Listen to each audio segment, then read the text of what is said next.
What is up, Worcester? It's time for another 2025-26 season signing presented by Fly Worcester here ahead of the coming campaign. I have with me today the tall defenseman out of Ottawa, Ontario, Cole Fraser. Welcome to Worcester. Awesome. Thanks for having me. I'm super excited to get things started down in Worcester. Looking forward to having you here this coming season. Before we get into the coming year and talk about last year as well, just tell us how's your summer going and what have you been up to? Summer's been good. I've been teaching my lessons down here, doing coaching, getting involved in the community down in Texas, where I now live. My wife and I got some pretty exciting news earlier in the year that we're going to be welcoming our first in December. So we've been navigating that through the summer with appointments and all that fun stuff that comes along having a kid. So we'll be welcoming him into the world here in December down in Worcester. So super excited for that. Well, that's awesome. And already you're going to get a point in our fans' books. You're pronouncing Worcester correctly. So that's Nice. off to a good start there. Let's talk a little bit about your road so far here as a pro. You're 25 years old, but you're actually entering into your seventh season as a professional. You've already played over 250 games at the ECHL level. Just talk about your journey so far and what's led to this sort of wealth of experience at your age.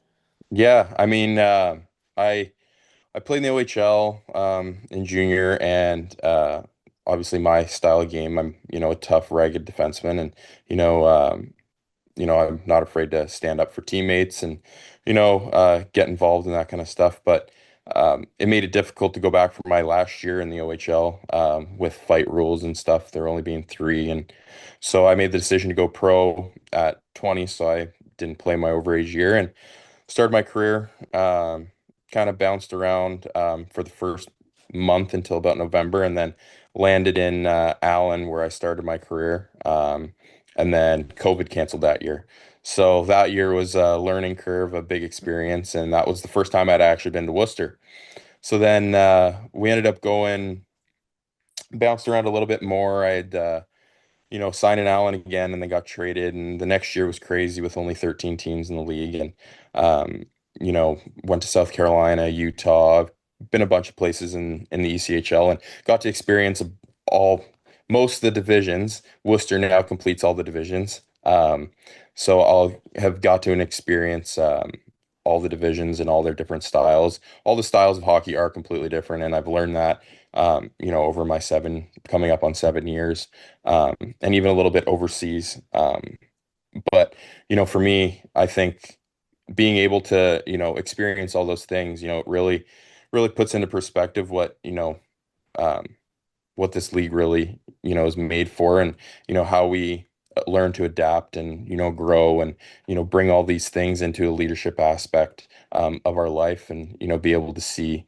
okay, here's a young guy who's coming in, and a guy that might bounce around in the lineup. Well, okay, I've been there, I've been that guy, so it makes it easier for me to be able to help that guy through it, or talk with them and just be a voice for those younger guys too. And a lot of guys coming out of college are now the same age as me, and they're coming into the league and they're rookies, and I'm like, been around for a while now, and um, you know it it really it feels good being able to have that experience, and being able to share that with the guys coming up, and the younger guys, right? You said it, and one of the things I wanted to ask about too, you mentioned in there, not afraid to stick up for your teammates across your 6 year career here, 676 penalty minutes. It's Yeah. a big number that stands out Yeah. there. I can maybe take a guess as to where that tooth went. Yeah. Tell us, if you will, what it's like, sort of embracing that role, relishing it, and really making a career out of it. Yeah, I mean, early on in my career, I did it just to, stay in the lineup most of the time. And that was something that, a lot of younger guys still go through that. They're like, okay, well, I'm going to get in the lineup tonight. I'm going to make sure, coach sees, all right, I'm ready. I'm willing to fight. I'm willing to do this. I'm going to give it my all. That being said, I've also been able to build a career just being a shutdown defenseman and a penalty kill guy. So it's been nice to be able to find that happy medium and that good balance throughout my career where, I'm not going to turn down a fight. Um, granted, like depending on the situation, if we're up, by a bunch, like there's no point, or especially if we're at home and we're up, like, but if we're down or something, you learn to pick and choose your times when it is the good time to do it. And, like if my teammate gets hit, like I'll be the first person to go in there and, stick up for my teammate. Like that's not an issue for me. Um, and, I really, you know, built my career kind of on that shut down, hard nosed, you know, um, stick up for your teammates kind of guy. And, that's what my identity is. And that's what I'm bringing to Worcester. Um, and that's what I'll do all season. Let's talk about what it is that did originally help bring you to Worcester. Your conversation with head coach and general manager Nick Tuzzolino. What was that like in order to get you to sign here for the season? Yeah, I mean, it was I have a good buddy here in Texas who's really close with Tuz, and he was like, "Hey, you're Tuz's kind of player. Um, talk to him, listen to him, hear him out, and keep that as an option." And I think we talked on, can't remember what day of the week it is, but we had talked, and I think the next day I texted him and I was like, I want to sign. Like I'm super happy with our conversation. I have a really good feeling about this. Um, Tuz Tuz's career, is very, from playing to coaching, it's all, been very well put together, and he has a lot of experience, and him being a defenseman as well, it makes me feel a lot more confident coming into a team where the coach, understands like, okay, this is, I've been there. I've been that defenseman, I've been in your shoes, and our conversation was just really good, and everything he kind of said was everything that I've been looking for over the years in a coach. And he seems very invested, and he wants to do things the right way, and he loves Worcester, and he was like, you know selling me on all these things, and I'm like, I'm already sold, I'm ready. So I think literally we talked on, I think we talked at like 7 o'clock one night, and then I had signed the next day at 3 p.m. or something like that. And it just happened super quick. But I'm not one who normally jumps into a situation. I got to really think it through. And, um, once I talked to my wife about it, and we both said, this sounds like a really, really good opportunity for both of us. Um, I think let's just do it. And I'm super excited about it. It's a new scenery, new start, and it's an organization I see, trending in the right direction, and, trending in an area where, we can be contenders. And, I want to be able to be part of a team that's going to make a long playoff run and win a championship. Let's talk a little bit more about your background. Draft day back in 2017, you were a former fifth round draft pick by the Detroit Red Wings, Hmm. 131st overall. Just walk us through that. Not every pro hockey player really gets to hear their name called on draft day and relish in that moment. What was that like for you, your family, and all that? Yeah, it was an experience, that's for sure. You know, we teeter-tottered on going to the draft. You know, it's a big commitment to have to go from Ottawa all the way down to Chicago, for the draft. And we were like, well, it only happens once, so let's just go. We'll see how it goes. And so got to experience the first day and see all the first rounders go, and that was super cool. And then, you see all these guys, all their names getting called, and you're like, I played against this guy, and you learn about it, um, and you see all these guys, and you're like, wow, like this is super cool to experience. This is what we work for from, the time that we're little. Our dream is always to, get drafted to the NHL. And so it was a great experience. It was actually funny. Um, I think someone else had already written an article about this, where it was when I think it was Peterborough, when I was playing in Peterborough. So when I got drafted, I was actually walking back from the bathroom. So it was funny. So me and my agent, New Jersey, had called the timeout, and so we were like, okay, this is perfect. We can go to the bathroom real quick, come back. Like I didn't know I was going to Detroit. I didn't know where I was going in the draft. Didn't even know if I was gonna go. So we were like, we go to the bathroom, and we're starting to walk back, and they're like 131st pick, Cole Fraser, blah blah blah. And me and my agent look at each other and we're going, well, we got to get down there then. So we run down, and my parents are already standing up looking for me because they heard it before. So it was just super cool to see the expression on my parents' face because they know how hard I've worked for it, and the amount of sacrifices they made um, with me growing up, whether it was financially or things that they, vacations. Like we didn't go on vacations because hockey was number one, and my sister played too. So both kids in hockey, it really takes a toll on the parents. So their sacrifice is kind of what helped me get to that point. So it was nice to see their reactions, um, and then right from there, like you go upstairs and you go and you get your jersey and talk to everyone, and then 3 days later you're in Traverse City at development camp, and it's super quick. Like it's like boom, boom, boom, and all this stuff is happening, and you're getting treated like an NHLer, and you're like, this is what pro feels like, and you get a taste of it, and then it just pushes you for more. So it was just a super cool experience, and I think that helped me grow as a person too, and gain some more perspective into what it really takes to be a pro. Yeah, talk about Dev Camp a little bit. I mean, it's something that had just recently happened, of course, and within the Islanders organization, there's a lot of excitement having just gotten 3 picks in the first round and all the Mm-hmm. momentum that's coming along as well with the hiring of Matthew Darr. So people are really paying attention to Dev Camps and just Yeah. kind of shine a little more light, if you will, on what it's like. Yeah, dev camp I think is it's super important.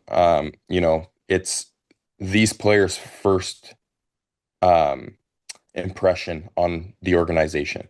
So you can get drafted to the organization, right? And you don't know really much about them. Like you had a meeting with them here and there, like you met with most teams in the NHL, and talked with their scouts or their head scouts or player development guys. But then that's your first true impression of what actually goes on in that organization.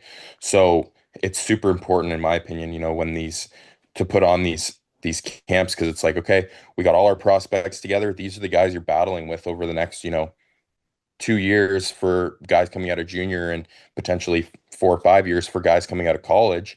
This is the guys you're competing against for a job or for a contract.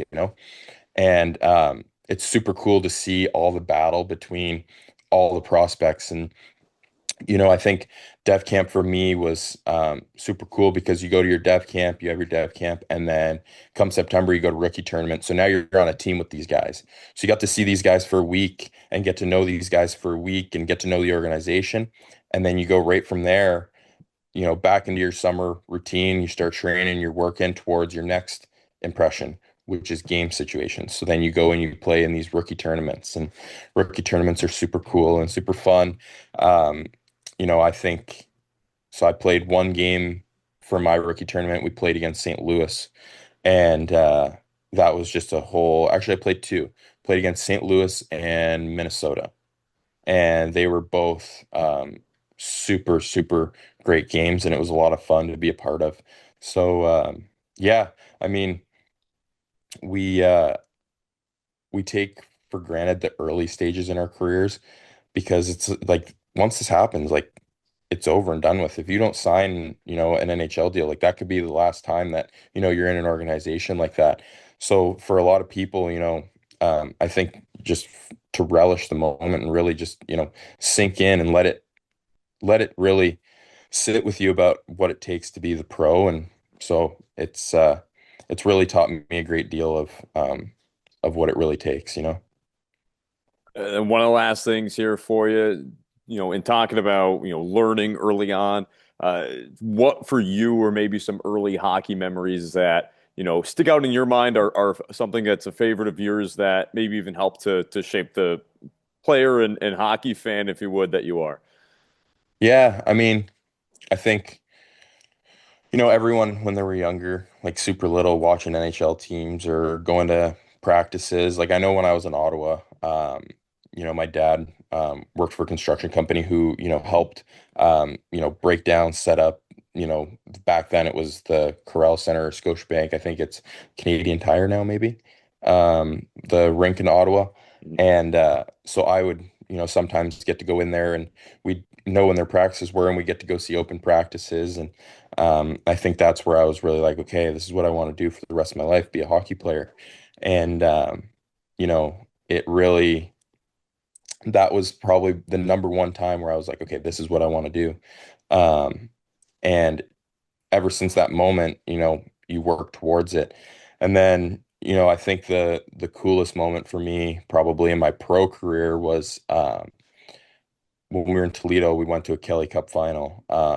So I played the first round, and then we had some guys come down, and I watched what it really took to make it to the finals, and for the rest of the series is, and that's something that really lit a fire for me where when it comes to wanting to win a championship, and that feeling of being in the finals, and you know even though I wasn't playing, but our team coming up short, that was something that's sat with me over the last 4 years, 3 years. And so I think with the pieces that Tuz is putting together and the team that he's bringing together right now, I think we have a very good group of guys, from the ones that I know of so far, coming in. And I think that being able to make a playoff run, just getting into the playoffs is the number one priority, but winning a championship is also,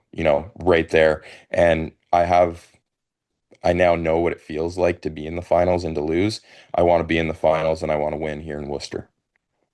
Fans are going to like to hear that, no doubt. Last thing for you here. Speaking to those fans, opening night's coming up October 18th, right down at the DCU Center against the Maine Mariners.